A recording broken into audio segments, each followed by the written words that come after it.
உலகமெங்கும் உள்ள அனைத்து இறைமக்களுக்கும் வணக்கம். நீங்கள் புதுசாக எங்கே வீடியோ பார்க்குறதா இருந்தால் கீழே இருக்கிற சப்ஸ்கிரைப் பட்டனை ப்ரெஸ் பண்ணிவிட்டு பக்கத்தில் இருக்கிற பெல் ஐக்கானையும் கிளிக் பண்ணிக்கோங்க. அப்போ தான் நாங்கள் புதுசாக போடுற வீடியோட அப்டேட் உங்களுக்கு கிடைக்கும்.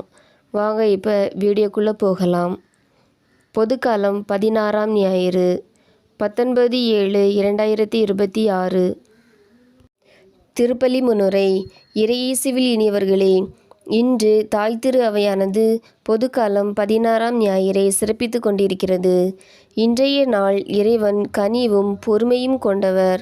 அவர் நல்லோர் மேல் கனிவும் தீயோர் மேல் பொறுமையும் கொண்டுள்ளார் என்று கூறுகிறது. களைகளையும் பயிரையும் ஒன்றாக வளர்ப்பது இறைவரின் திட்டத்தின்படி அனைவரும் மீட்படையவே. எல்லோரும் மனமாற வேண்டும் என்று கடவுள் பொறுமையோடு காத்திருக்கின்றார். தாவரங்களின் களை ஒரு நாளும் பயிராகாது. ஆனால் மனிதர்களின் மனமாற்றம் சாத்தியமாகும். நல்லதும் தீயதும் கலந்ததே இவ்வுலகம். இயேசு கூறும் நல்ல விதைகளும் களைகளும் உவமை வழியாக போலிகளை இனம் கண்டு விழிப்புணர்வோடு இருக்க வேண்டும் என்று இயேசு பணிக்கின்றார். நமது வாழ்விலும் ஆன்மீக பயணத்திலும் ஞானமும் விவேகமும் கொண்டவர்களாய் அல்லவை அகற்றி நல்லவை ஏற்று வாழும் மனத்திடம் பெற வேண்டும்.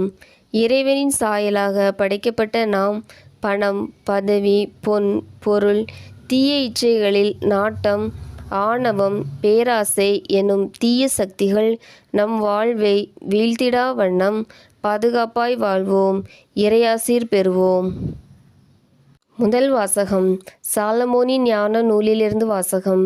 அதிகாரம் 12, இறைவார்த்தைகள் 13 மேலும் 16 முதல் 19 முடிய. முதல் வாசக முன்னுரை. அனைத்து படைப்புகள் மீதும் அக்கறை கொண்டவராய் கனிவோடு தீர்ப்பு வழங்குபவர் நம் ஆண்டவர். அவரின் ஆற்றலே நீதி. அவர் செருக்குற்றோரையும் அடக்கி ஆளுகின்றார். மக்கள் மனித நேயத்துடனும் நம்பிக்கையுடனும் வாழ கற்றுத்தருகின்றார். பாவங்களில் இருந்து மனமாற்றம் பெறவும் அருள் வழங்குகின்றார். இவ்வாறு பாதுகாக்கும் இறைவனின் மாட்சியை எடுத்து கூறும் சாலமோனின் ஞான நூல் வாசகத்தை கேட்போம். இரண்டாம் வாசகம். திருத்தூதர் பவுல் ரோமையருக்கு எழுதிய திருமுகத்திலிருந்து வாசகம். அதிகாரம் 8, இறைவார்த்தைகள் 26 முதல் 27 முடிய. இரண்டாம் வாசக முன்னுரை. நாம் இறைவனிடம் எவ்வாறு எப்படி ஜெபிக்க வேண்டும் என்று தெரியாத நிலையில் தூய ஆவியார் நமக்கு துணை நின்று கற்றுத்தருகிறார். கடவுளுக்கு உகந்த நிலையிலேயே தூய ஆவியார் நமக்காக பரிந்து பேசுகிறார் என்பதையும் கடவுள் அறிவார். வலுவற்ற நிலையில் இருக்கும் நமக்கு தூய ஆவி துணை செய்கிறார் என்று கூறும் ரோமையர் திருமுகத்தின் வாசகத்தை கேட்போம். நற்செய்திக்கு முன் வாழ்த்தொலி. அல்லேலூயா அல்லேலூயா. தந்தையே, விண்ணுக்கும் மண்ணுக்கும் ஆண்டவரே, உம்மை போற்றுகிறேன். ஏனெனில் விண்ணரசின் மறைபொருளை குழந்தைகளுக்கு வெளிப்படுத்தினீர். அல்லேலூயா. நற்செய்தி வாசகம். மத்தேயு எழுதிய தூய நற்செய்தியிலிருந்து வாசகம். அதிகாரம் 13, இறைவார்த்தைகள் 24 முதல் 43 முடிய. விசுவாசிகள் மன்றாட்டு. பேரன்பின் ஊற்றே அன்பு இறைவா, எங்கள் திருத்தந்தை, ஆயர்கள், அருட்பணியாளர்கள், அருட்சகோதரிகள், துறவிகள் அனைவரையும் உமது ஆசிரால் நிரப்பியருளும். அவர்கள் இறைமக்கள் சமுதாயத்திற்கு நல் வழிகாட்டும் நல் ஆயர்களாய் விளங்கிட வேண்டுமென்றும் இறையழைத்தல் பெருக வேண்டுமென்றும் இறைவா உம்மை மன்றாடுகிறோம். நீதியின் தெய்வமே அன்பு இறைவா, எம் நாட்டின் பாதுகாப்பிற்கும் நீதியை நிலைநாட்டுவதற்கும் உழைத்து கொண்டிருக்கும் இராணுவ வீரர்கள், காவல்துறையினர், வழக்கறிஞர்கள், நீதியரசர்கள் அனைவரும் தங்கள் பணி வாழ்வின் மேன்மையை உணர்ந்திட வேண்டுமென்றும் மன அழுத்தத்திற்கு உள்ளாகாமல் நேர்மையாய் உழைத்திட வேண்டுமென்றும் இறைவா உம்மை மன்றாடுகிறோம்.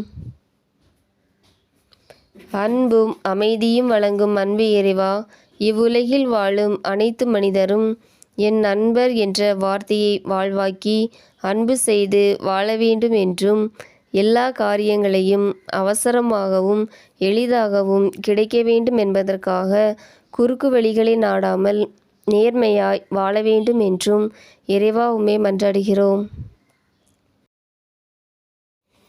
வாழ்வின் வழிகாட்டியாம் அன்பு இறைவா, எம் குழந்தைகள், மாணவ மாணவிகள், இளையோர்களை உமது ஆசிரால் நிரப்பியருளும்.